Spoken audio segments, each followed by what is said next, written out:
Experience the multi-award-winning Secret Lab chairs, engineered to keep you incredibly comfortable for long hours at work and play. Select the Throne, Omega, or Titan series of gaming chairs that Forbes.com calls an amazing gaming chair providing sublime fabric comfort and excellent back support. Order yours following the link in the description for a special offer, only for Go Lurk Yourself listeners.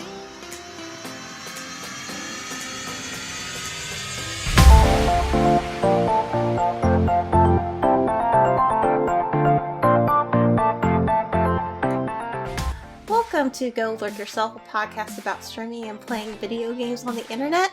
My name is the Sunny D. And I'm Real Amanda. Well, welcome to the show, guys. I kicked Crunk off the show this week.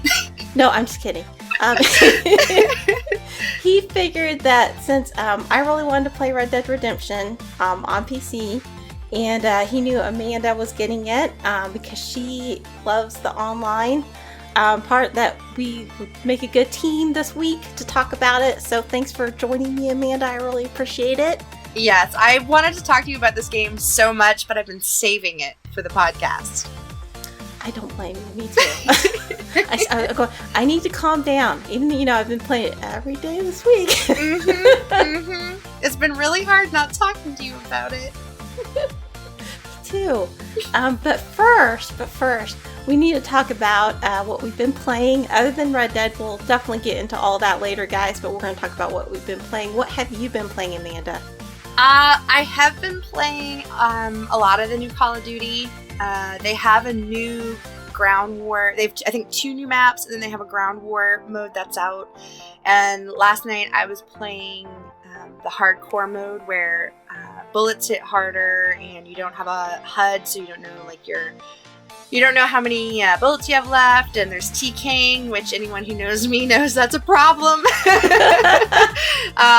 So I've been playing some of the COD hardcore mode and the 2 new game modes, and they're fun, but I'll probably go back to just for what I want at a COD. I just want to jump in, kill a bunch of people, hang out. I don't want to get real sweaty with it, so I'll probably be going back to the normal mode soon once I get my fill of this.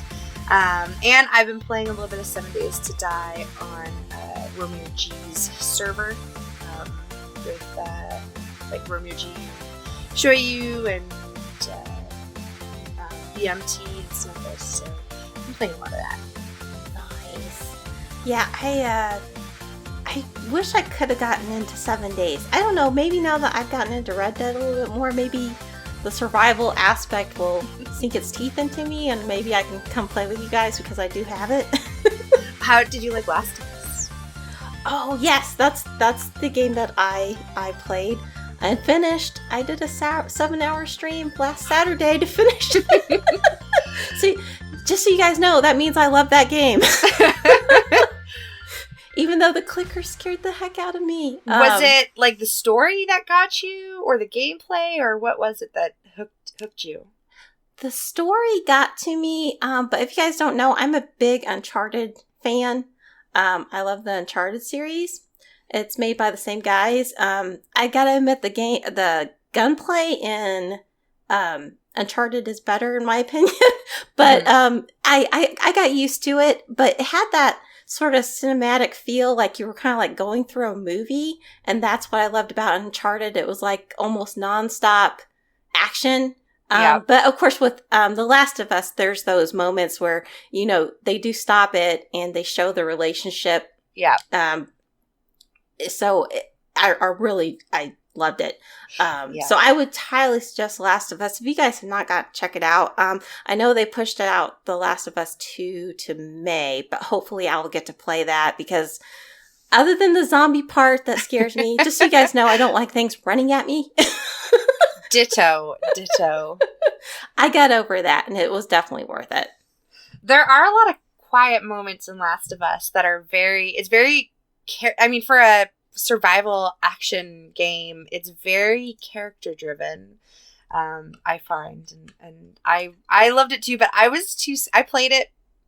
I played a few hours of it, and then I was too scared, so I had to watch the rest of it. But I did love it. I was too. My husband and I kind of did the couch co-op thing where you pass the controller back and forth, and neither of us can handle the clickers, and we're too big of babies. I feel like maybe I could replay it now that I'm a little braver, but man, I loved watching you play it. Oh, well, thank you. And yeah, it's definitely worth getting through those parts. And just so everybody knows, they do actually have like a story mode in it where it's I played on normal mode. Mm-hmm. I can't imagine people playing on hard mode. I had people come in my stream talking about that. I'm like, no, thank you. But they do have a story mode though. So it's like you just go through some actions and then you get to see like really the story part of it. Mm-hmm. So it's like quick time events or something. Yeah, exactly. Mm-hmm. So I thought that was great. Because they really did want to show what kind of, they put a lot of heart and soul, I feel like, in that game. The actors are amazing. The voice acting and just what they did was amazing, in my opinion. It's incredible. And even the little side characters that you meet along the way, like there's the guy that you find who, like his partner had died and do you know who I'm talking about? And like he has like the garage, he lives in like a warehouse or garage. I haven't played it or watched it like the full thing in so long, but you find these little characters, these little side characters, and they're so like dynamic, and that's something I liked about Outer Worlds as well, that all these little side characters have so much heart in them, and they're not just kind of soulless NPC characters. Oh, I agree. Yes, I do know that part where he finds his friend and mm-hmm. The guy pretty much has taken over this town, and he puts all these booby traps up. Yes. And he tries to convince his friend that's living in this town with him, well, you got to do all this stuff. And his friend couldn't handle it. He's like, I need to get out, but he didn't. Oh, wait, I'm sorry. Spoiling. Sorry. Spoilers, guys. It doesn't go how you. I mean, it's an older game. Hopefully people. I mean, for Red Dead, I don't want to get. I think that we should be pretty good about spoilers. But Last of Us is kind of an older game, so it's true. Yeah, it is an older game. Mm-hmm. And have you played? So I think you played some Outer Worlds too, though, right? No, actually, I haven't. I haven't touched Outer Worlds yet. Oh my God, you are in for a treat. I mean, obviously we did a whole podcast about Outer Worlds, so I'm not going to wax too poetic about it, but I think you're going to love it. It's so immersive, and I can just see that. I think that you'll like it a lot.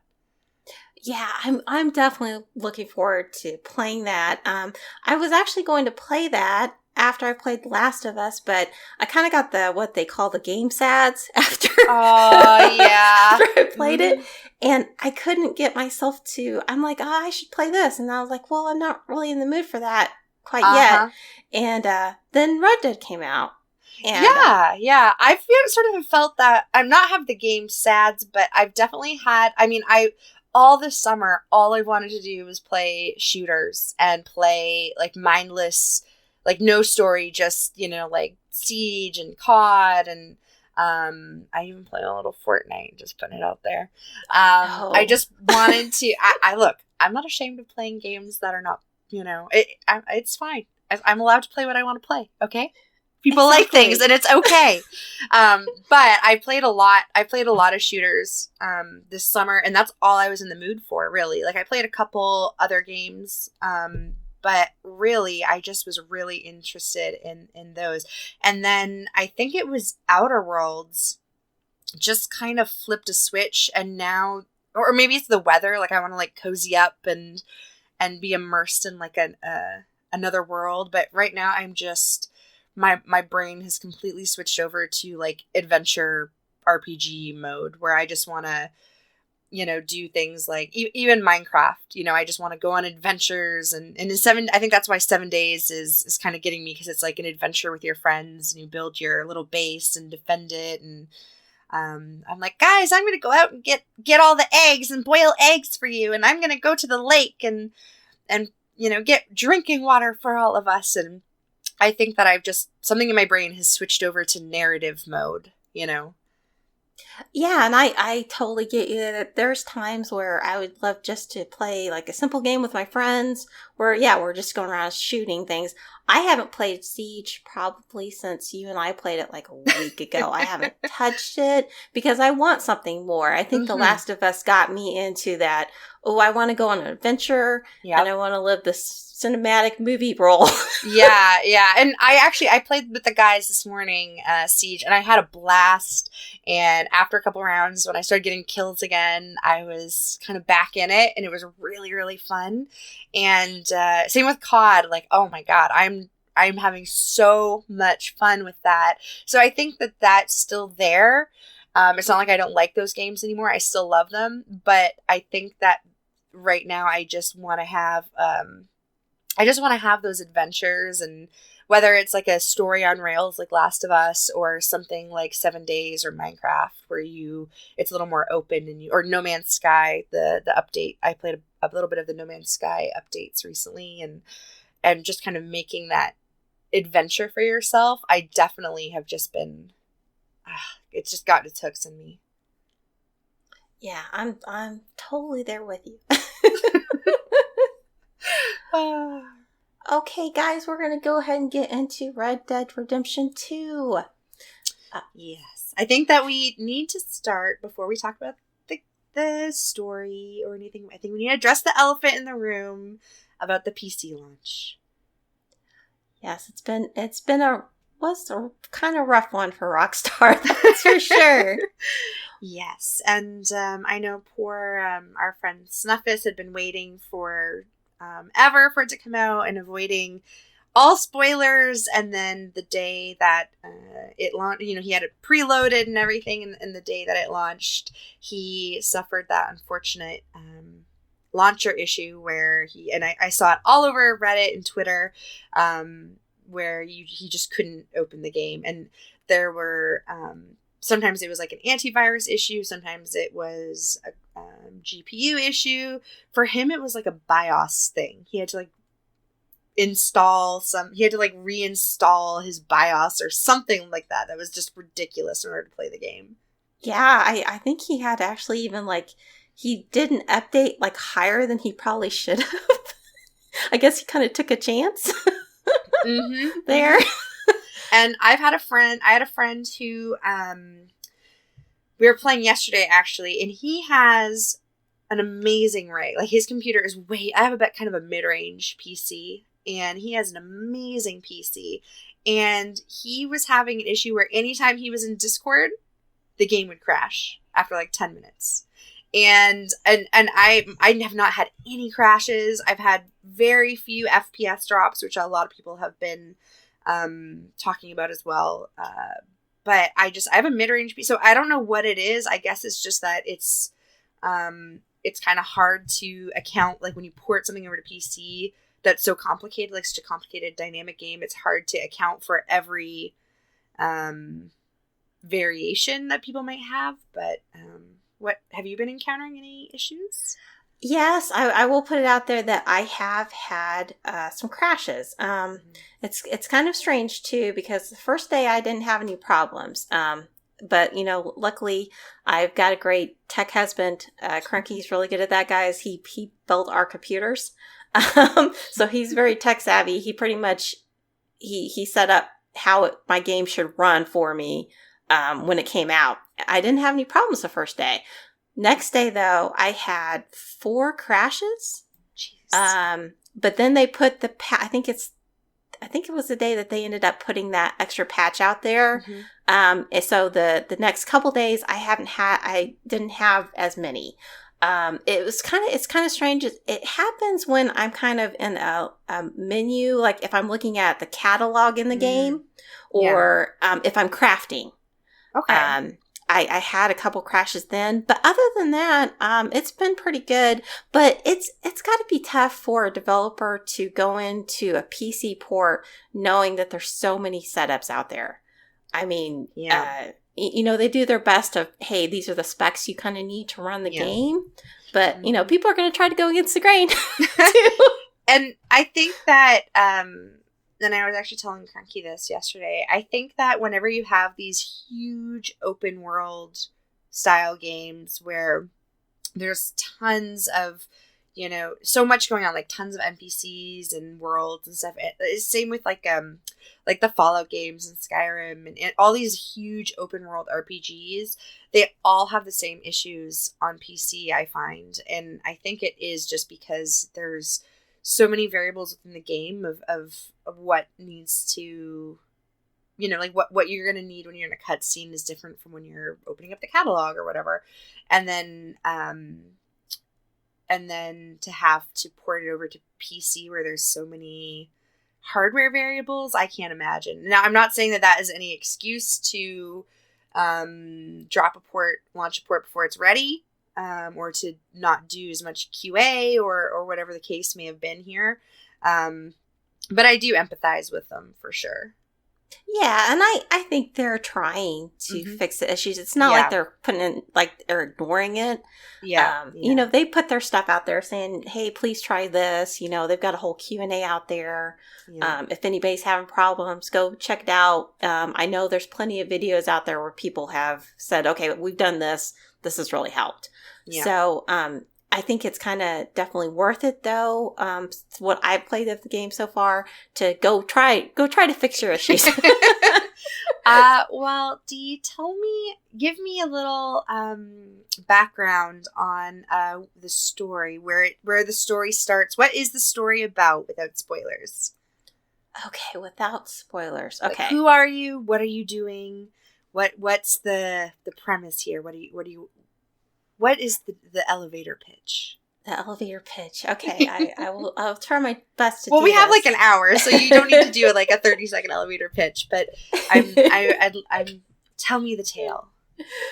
Okay, well, you're the person you're playing as. His name's Arthur Morgan. He's definitely the outlaw cowboy type, and it's kind of in this age of. I can't remember what year it is, but it's when the gangs are kind of like dying off. There's not as many like cowboy gangs out there. The outlaws, a lot of the marshals are starting to kind of pick them off, hunting them down pretty much. And he is part of a gang that is running pretty much. They were in the West. They're starting to move towards the East. But they're kind of on the run because the marshals, I think they're called the Pinkertons, if I remember correctly. They're the after Pinkertons, you. Yeah. Mm-hmm, yeah. Mm-hmm. The Pinkertons were a real thing in the States. They still exist. The Pinkerton Detective Agency still exists. Really? Mm-hmm. I didn't know that. I remember that they were an actual thing. But yeah.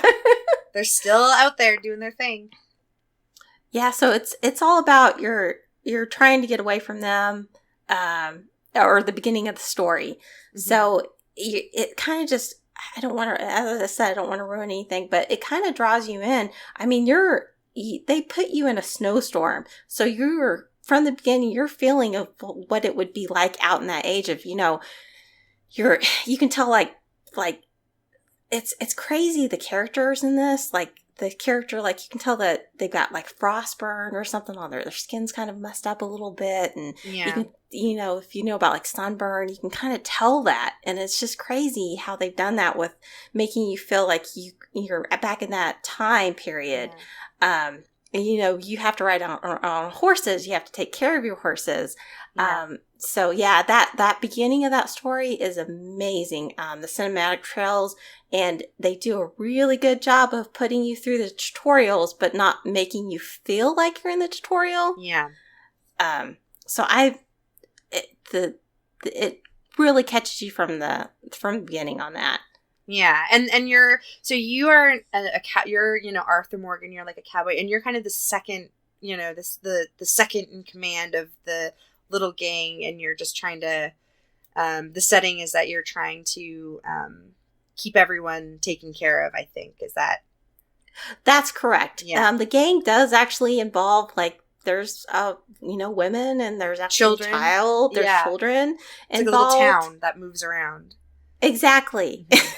Basically, like a little camp. Yes, and Dutch, who is the main leader of the group, he has this philosophy of, he takes care of his people and he's always positive, and he's like, you guys have to keep your spirits up, and that's why they follow him, because they think he's different from all the other gang member leaders, pretty much, that he actually cares for them.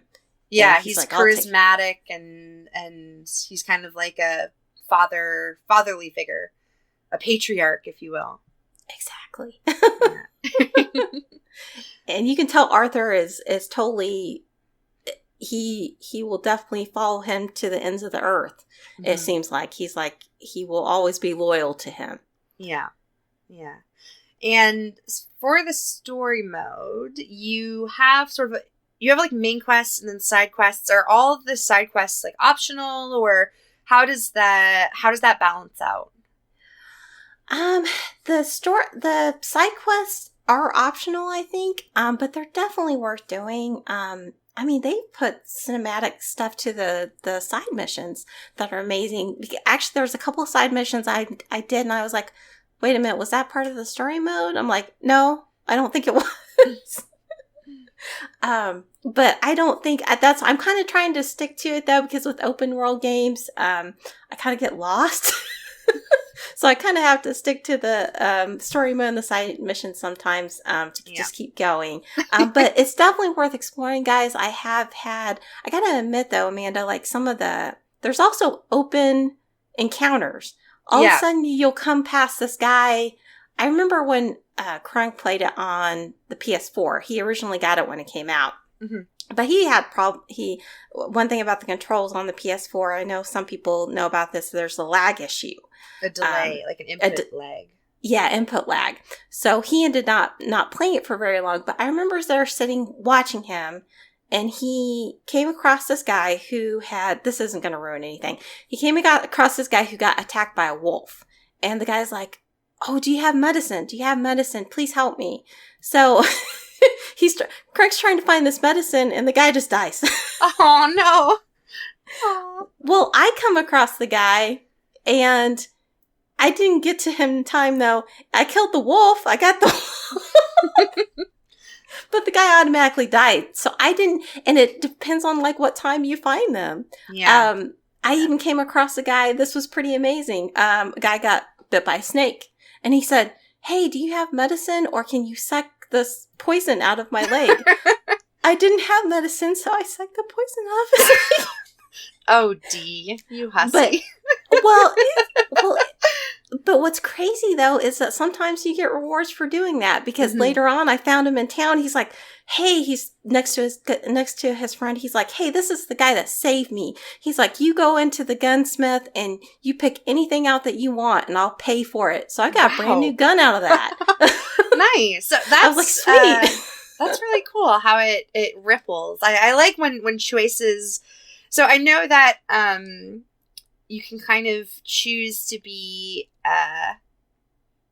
even though the story is linear, you can choose to be honorable or dishonorable. You can be a bad guy or a good guy, basically, and it's not black and white. There's some gray area there too. Oh, definitely. I went for. There's this one character who I won't go into too many spoilers, but he loans money out and you have to go collect for him. I went to go collect for him, and there were witnesses, and all I did was beat the guy up and took the money that was owed to us. But they said, oh, now you're wanted. I had to run for it. I'm like, and Arthur's yelling out, he's like, hey, I'm just collecting what we're owed. And he's getting shot out by the sheriffs. The law dogs, yeah. But what I don't get, Amanda, I don't know, did you end up playing the story mode at all when you had it before? Yeah, so I actually, I'll be honest, I have it on the PS4 and the Xbox and now on the PC. Oh, wow. I really enjoyed it. Well, so if anyone doesn't follow my streams or anything like that, my husband has a PS4. It's out in our, office, or our living room, sorry. And then in my office here, I've got the PC and the Xbox. So sort of the PS4 is sort of for him, but he had bought Red Dead right when it came out on the PS4. And was really into it. And we kind of did same with Last of Us, where we sat on the couch and played it together, passing the controller and just sort of enjoying the story together. But we didn't finish it. But I do know everything. I've seen like all the endings on Twitch and stuff like that. So I might know what you're talking about if you're asking a story question. Well, okay, the wanted system, that's what I was going to ask about. Yes. I don't understand how you can actually be really dishonorable that much, because it seems like if you go anywhere where you're wanted, I mean, they're automatically like on you and I even played like that one part where I beat up the guy. I paid the bounty, but as soon as I went over in that area and somebody saw me, they went after me. So it's almost, I don't know if it's really worth being dishonorable. Being the real bad guy. People really play like super dishonorable, but I think they just have to pay. Like I don't really know how it works in the story mode, but I don't remember how it works in the story mode. But we didn't really play dishonorably, and we never had really high bounties. And if we did, we just like paid them off and moved on with our day. But I was never really wanted. Like I never really had that issue. But it was kind of early on in story mode, so. Oh, okay. I was just curious because, I had gotten like a $5 bounty on my head and I went to go pay it, but then I went over to that area again and they said, no, we're going to go after you again. Like, okay. All right, let me take a look here. I think that you can lose your wanted level over time, I want to say. Yes, you do. Automatically, it'll come up like wanted, and as soon as you like start getting out of that area, it'll like all the red will, like it's like a big wanted sign will come up, and all the red will start fading away. Now, but you can pay. You can pay at other post offices, though, can't you? Like, yes. So you don't need to necessarily go into the area where you are wanted in order to pay off the bounty. Like, you can kind of pay it from a distance and I think you can circumvent it that way. Yes, you can pay at any of the post offices. Yeah. I did read that. Yep. So. But so far, and the voice acting in this game is amazing. And just, as I said, it really does make you feel like you're in the Wild West trying to... Yeah. Are you going to keep your Arthur Morgan nice and tidy, or are you going to grow him a huge, big old bushy beard? Oh, I've kept him pretty tidy. I don't. I do love that you can like change him around. He's still got the beard. He's got like Crunky's little beard he's going on right now. I like that. But I've been kind of trying to keep him a little tidy. Pomade his hair and give him some bubble baths. Yes, the bubble baths are interesting. Okay. Yeah. I don't think it's a spoiler to say that when you go to a saloon, you can get a bubble bath, and like GTA, you can get a little company in those saloons if you are so inclined. Yes, I was like, what is going on? And this girl comes in and I was like, okay. I was like, why would I need help in the bubble bath? I don't understand. Oh. Although it is I would say it is a lot less, it's a little more PG-13 than GTA games, I find. Oh, I agree with you there. That's for sure. Like, it's definitely, if it was a movie, it would definitely be rated R for violence and swearing and stuff, but definitely not the saucy content is pretty tame. Yes, I agree with that. So how do you know how many, like, I don't know how many hours the story mission is. I know it's long, but do you know like how far you are in the story, what chapter you're on? I think I'm still on chapter 2. I apologize. I've been trying to run around to the side missions too. As I said, I got to be careful. I'll get lost. Well, I really hope that you are going to play online with me too. And I understand if you get addicted to the story, but I want to have like a whole posse in online. I want to have like my crew. I want to be the new Dutch. Oh yeah, definitely. I made my character last night, and I got my horse Lucky. Aww. I was like, that's a good name. I used to have a cat named Lucky, and but I'm really excited because it seems like they've. And of course, Amanda's going to talk about that in a minute. But yeah, I'm really excited about talk about the online. But yeah, I'm really excited to play that with you. So yeah, I will definitely be part of your posse. So is there anything else about the story mode before we move into the online mode that you want to talk about? I don't think so. Just as I said, it really draws you in. It's one of those things that I would definitely highly suggest to someone who's looking for this different world to live in. I love any game that will draw you into the world and feel like you're there. And everything in this game makes you feel like you're in the West in that time period where there were cowboys and, you know, bad guys and good guys pretty much. And they're the in-between pretty much. It's very questionable because I have this love-hate relationship with Arthur Morgan right now. Well, I do know that there are... I think Arthur Morgan is supposed to be a very morally gray character, and you kind of are supposed to, your decisions make him more good or more bad. So, it's I get that the love hate. Yeah, definitely. But Amanda, please tell us about the online mode. I would love to. I've been playing it. Oops, I muted myself. I've been playing it. I'm just going to add a note here. I've been playing it a lot. The addiction is very, very real. So there is a story to the online mode. Basically, you are a custom protagonist. So you create your own character. The characters from the story mode are not...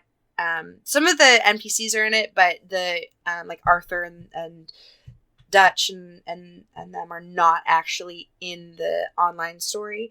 But basically, you were arrested for a murder that you didn't commit, and you get broken out of prison by the widow of the murder victim, and the widow is basically saying, "I know that you didn't do it, and I think I know who did do it. It's some of these people." And then you get sent to, she supports you and sends you out into the world to investigate. And that's the setup for the online story. You don't have to do the online story.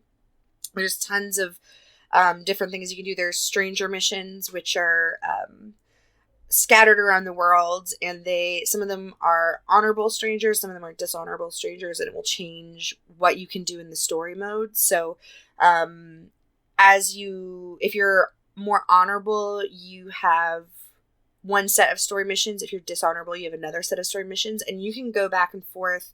Like, you can do all the honorable missions and then become dishonorable and go back and do the dishonorable ones. So you can do all of them. And then all the stranger missions are different. So some of them are, like assassinations or kidnappings or robberies. Those are like the dishonorable ones. And then the honorable ones might be, recovering stolen supplies or wagons, or, helping somebody with, like they need like a hunting task or something like that. So there's honorable and dishonorable ones. And then you also have these emergent encounters in the world where, you might be running past and kind of like in the story mode, you'll find someone who's surrounded by wolves and you can save them. Or, they say like, "Oh, I've been robbed," and you go and, help them with that. So there are those emergent stranger or random encounter missions, but they don't really ripple, and they do repeat. So you might encounter the same random stranger encounter later on, but they are really, really fun. And what's kind of cool about the stranger missions is because it's multiplayer online, and there can be up to 32 other players in the server that you're on. If somebody is, say, going to recover a stolen wagon, the other players in the world will get a notification and say like, "Okay, this, another player has gone and recovered a wagon. You can go steal it." Oh, wow. Neat. Yeah, or they'll say, okay, this character's gone to do a bounty and they've taken him alive. You can go steal the bounty, or you can go defend him, or something like that. So it does kind of encourage PvP, but it's optional. Like, you don't get forced into it. And in terms of like technologically, I haven't had a lot of tech issues, but just like we said in the beginning, it's your results may vary. Exactly. And what else is really so the other modes in online, there are within the online world, there are different like posts and stations where you can join in to PvP events. So there's kind of a conquest style mode where you hold areas. There's a kind of a battle royale showdown series. There is a racing mini game that I call Wild Wild West Mario Kart, because you have your horse and you run around to race, but you can smash into barrels and get like weapons and level ups and stuff. So It reminds me a lot of Mario Kart, actually, but just like Mario Kart in Wild Wild West, yeah. And something new that they introduced this summer, I think it was this summer, were specialist roles, and there's 3 of them, and they have said that they want to add more eventually, but right now there is let's see here. So there's the collector faction, the trader faction, and the bounty hunter faction. And each one of them costs 15 gold, which is like the microtransaction currency, and which I'm not a huge fan of, but I understand why they have to do it to keep it going. But the collectors are, if you become a collector, you basically, as you're out in the world, you find trinkets and cards and flowers, and it's for like the completionist person, and you can turn in those completed collections for money and you rank up. Wow, okay. The trader is like for hunters, people who like hunting, so you go and you get like pelts and horns and feathers and all of that and turn those in for XP. And then the third is bounty hunting, and there are bounty boards all over, and you can go pick up a bounty. You go take out the bounty hunters or the bounty's henchmen, and then deliver them back dead or alive. And you get more if they're alive, or less if they're dead. Some of them are worth more. Some of them are worth less. And within each one of the factions, as you level up, you can unlock different abilities and better mounts and tools and things like that. So like, for example, in the collector, as you level up, you can unlock a shovel and you can dig up treasure. There's a metal detector, so you can find coins and they're worth more, and it's really got kind of a cool progression system within it. So I'm having a ton of fun with it. Oh, that's really cool that they added that, the different parts in the online, different things that sounds like a lot. It is a lot, yeah. And when it first launched, so I had played the online mode in Xbox quite a lot, and it was before they had these factions, and I got bored really fast and was really disappointed with how little there was to do. There were those showdown modes, like the PvP modes, and there were the stranger missions, which were kind of like the same thing over and over again. And there was the story mode, which I finished right away, or the online story quests, which I'd finished right away. So I was really disappointed. And then when I got it on PC, I signed up for each one of the factions because I got some of that in-game currency from pre-ordering. Oh, nice. And I'm having so much fun leveling them up and getting the different abilities, and it feels like there's always something to do, and it's really fun. Okay, so it sounds like to me that they were thinking that putting this out on PC was going to be a bigger thing for online for them. I think so. And they've said that, I was reading an interview with the developers that they want to add like other jobs and roles, and they want you to be able to have like property like houses and businesses, but they wanted to roll it out so that you start like small. So right now you can become a bounty hunter or you can sell your pelts or whatever. But later on there, you know, the businesses and the jobs will get more involved, and what you can do will be bigger and bigger. So I think that there's going to be a lot of online content in the future. So I'm really, really looking forward to it. Oh, that's great. How many can you have? Like, how do the posses work? How many can you have in a posse? So there's two different kinds. There's one that is, free. And I think that's 1 to 4 players. It's temporary, so it's just for that session. And it's just like a way to group up with, you know, like I think 3 other friends for that one game session. And you can do that anytime. Anyone can do it, and you can do it as many times as you want to. And they don't have as many options, but it's great for just like jumping in and playing with your friends. And then there's something called a permanent. That's called a temporary posse. And then a permanent posse is in-game money, not real money. I think $200 or $250, which is a lot in Red Dead. Oh yeah, one bounty is worth like $10.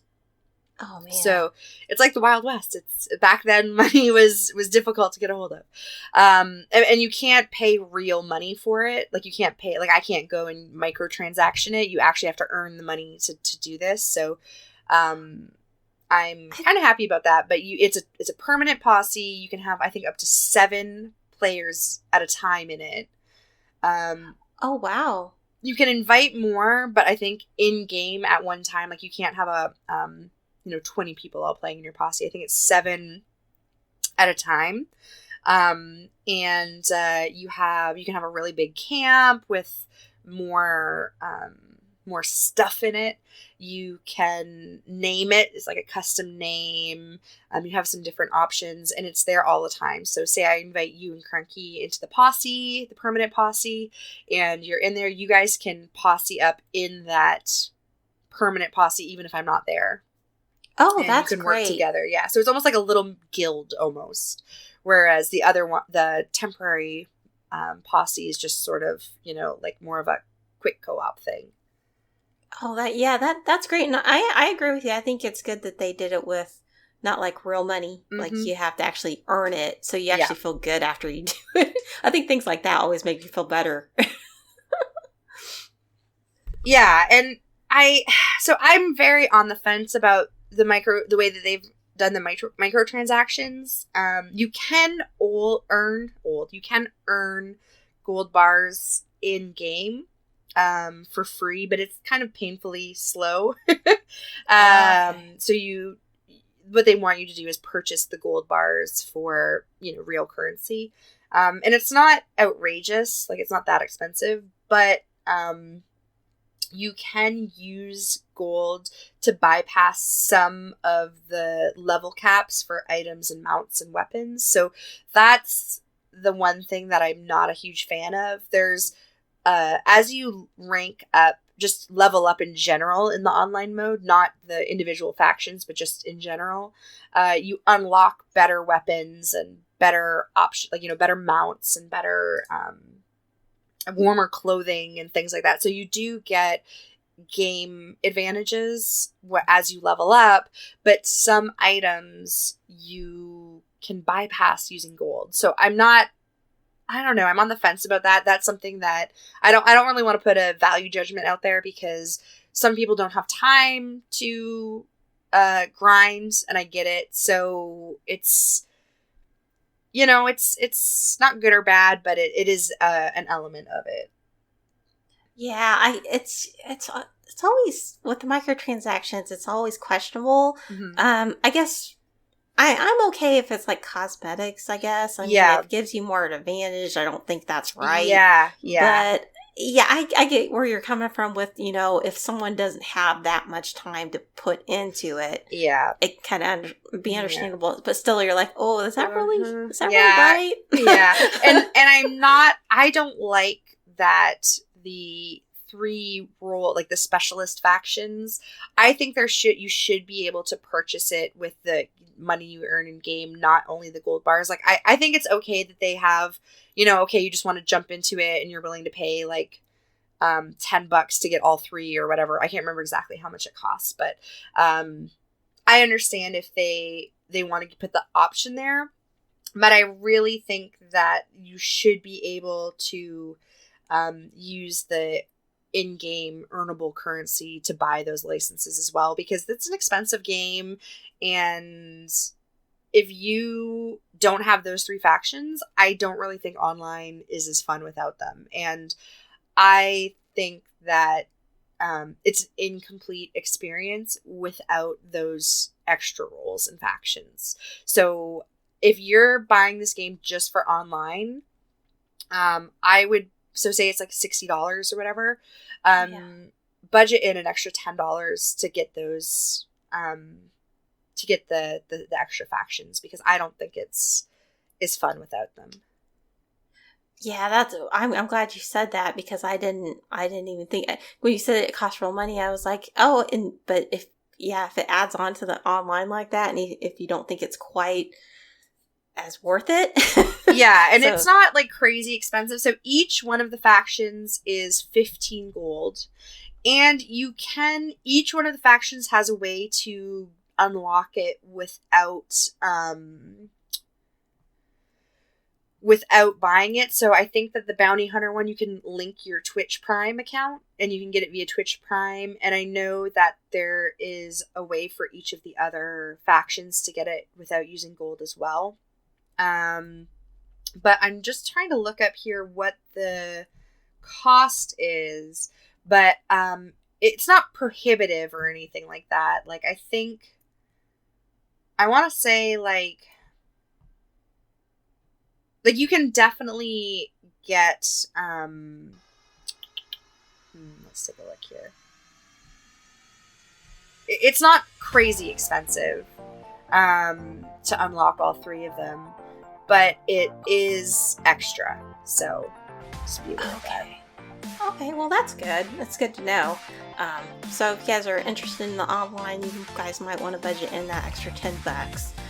It is an expensive game, but I'll tell you what, I just really enjoyed it, and it's kind of hit that spot where I needed to hit after playing The Last of Us. Yes, yeah. And Amanda's having a bunch of fun with it.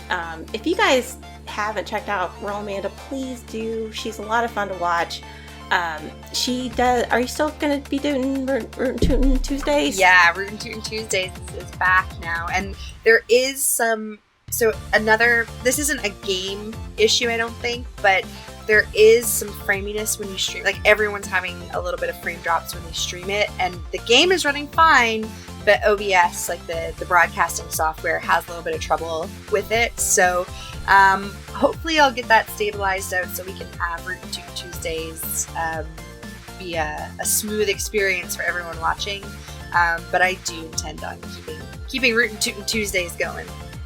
Nice. Okay, guys, is there anything else you want to say about the online mode, Amanda?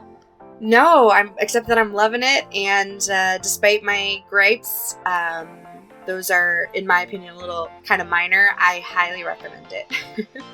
Okay, great. Okay, guys, well, how can we find you, Amanda? You can find me at realamandalive.com if you want to hire me for voice work or listen to demos. And then on Twitch, I'm Real Amanda, and on Twitter, I'm also Real Amanda. Nice. And you guys can find me at twitch.tv/TheSunnyD. And I'm also on Twitter at TheSunnyD. It's DEE, by the way, guys. I always forget to put that in there. And thank you guys for coming out. And thank you, Amanda, for joining me. And I'm sure Craig did get this, guys. He did get this game, so I'm sure he's probably going to talk about it on the next episode. So wait for, I'm sure he'll give his opinion on it too. So we will see you guys next time. Bye. Bye, everyone.